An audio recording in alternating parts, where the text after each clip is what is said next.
now that we've unpacked our new RO system, let's identify the cartridges. The first cartridge is the pre-filter with a red label.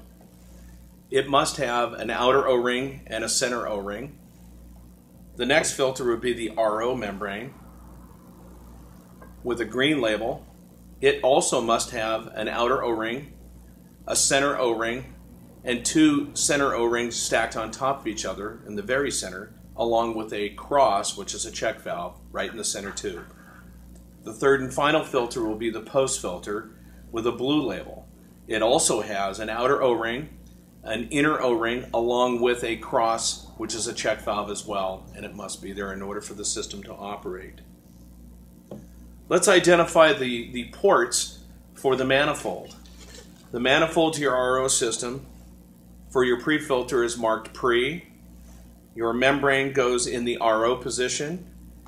Your post-filter goes into the post position.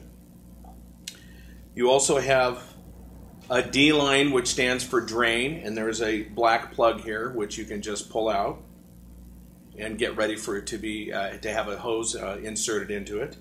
You have an FA2 line, which also has a black flexible plug that gets pulled out, and this line here goes up to your dedicated third faucet at the kitchen sink. Your FA1 line is a 3/8 inch line for long distance runs to auxiliary items such as ice makers, tri-temp coolers, coffee makers, long runs, and it has a plug. It comes with a plug in it.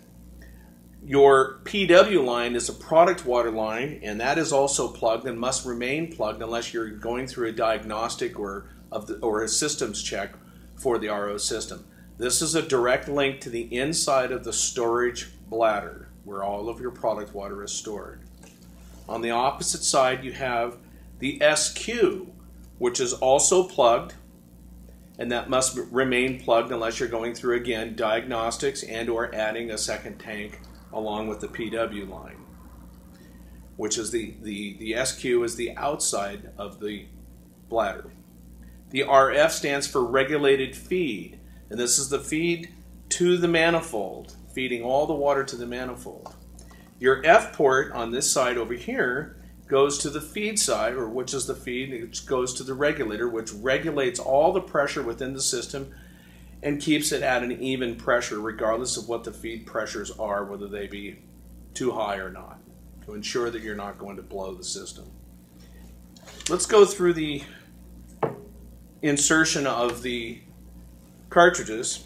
Tilt your system back. Apply the cartridge up inside the manifold. Give it a nice little twist. It locks into place. The membrane in the same fashion. Give it a little twist. And of course your pre-filter goes right in as well. It's also good practice when you're dealing with O-rings and seals to be using a lubricant, especially when replacing filters in the future. And a good product out there is a Dow Corning 111 valve lube. Just a smidgen on your finger, wipe it on the O-ring to darken it. That should be enough for a good long-lasting seal between the system and the O-ring. Well, that's it for the insertion of the cartridges and the identifying of the parts. Let's get this thing hooked up.